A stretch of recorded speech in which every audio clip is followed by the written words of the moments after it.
A couple of weeks before, I happened to watch this latest Nolan movie. And guesses? Interstellar. I couldn't help but notice the central character's name. It was Murph, but an allusion to the infamous Murphy's Law. So, for those who don't know what Murphy's Law is, here's the question.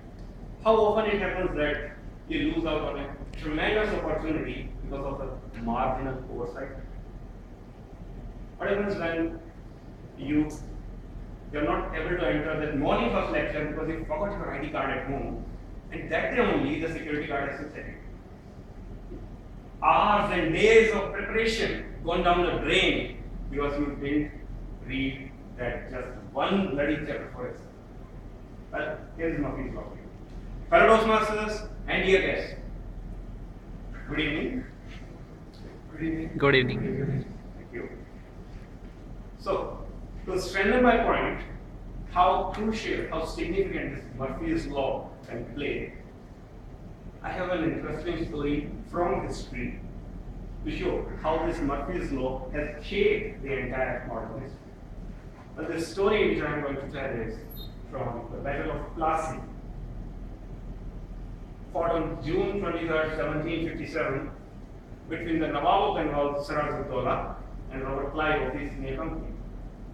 Without going into much detail, the nitty-gritty of the circumstances which led to this battle, let me just emphasize upon the huge significance it had on Indian and British history, and consequently how it shaped the entire world history as we know today.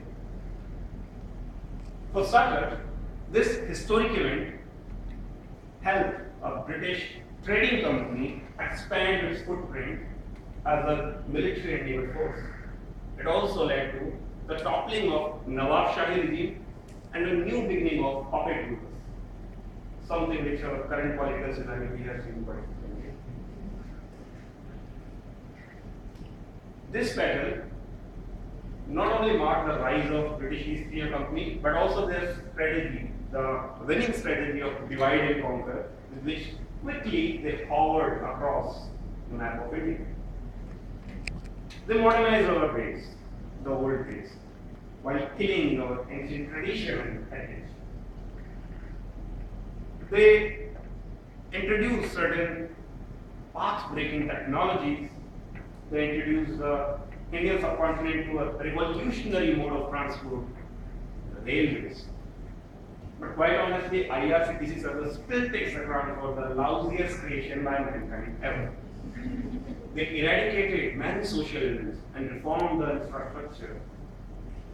But they were also culprit of corrupting our education system and destroying, completely breaking up the rural economy, which was the then backbone of Indian economy. But that's something about Indian history. Let us speculate how the world history would have looked like had the English armies had lost on that fateful day. Instead of English, then after the battle, it would have been the French who would have got the chance to explore this part of the world. Probably instead of an English Toastmaster, we would have been sitting in a French Toastmaster, proclaiming "Vive la liberté!" Something unimaginable, I guess. Instead of British, it would have been the French who would have got the chance to loot this golden bird, as our country was known in that era. Britain, who fought and sustained two great world wars, of course, thanks to the constant flow of riches from gold mines of Golconda and Mughal treasury, would have lost. And guess who would have won? The German and its Axis partners. Probably, Hail Führer! We would have been singing today. We wouldn't have seen in the same sentence together Gandhi and Mandela, Bradman and Sachin, James Bond and Mr. Bean. World wouldn't have seen together United States and Civil War, Russia and Cold War, China, well, made in China, the entire world history toppled vis-a-vis to what it looks like today. All this became possible due to one small technical error in the method of massing. And hence, the topic goes to Murphy's law. Can anyone guess what that technical error would have been?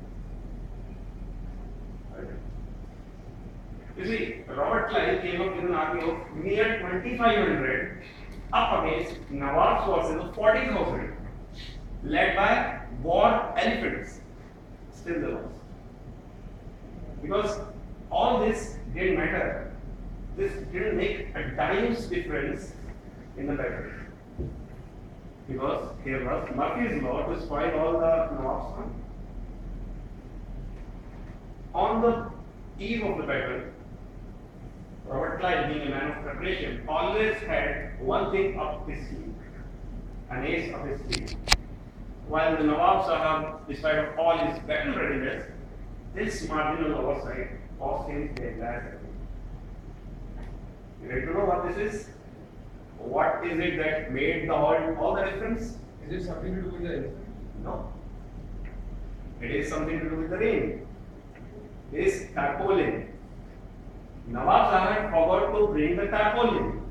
Yes, it's hard to listen, but yes, it is tarpaulin, the usual sheet-like material with which we cover our rooftops or other objects from getting wet. True to the Murphy's law spirit, it rained there. And what? Did it rain? Cats and dogs. And after it rained, all the gunpowder Nawab Sahab had was as useless as a comb for a ball bag. No further. Rest, as they say, is history. I highlighted this story for one simple reason. Apart from Murphy's law, there is a learning in that which I cherish too much.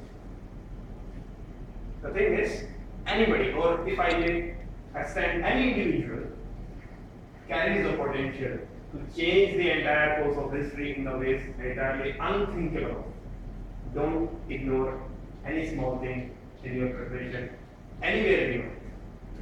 Hope you all enjoyed the story. That is true.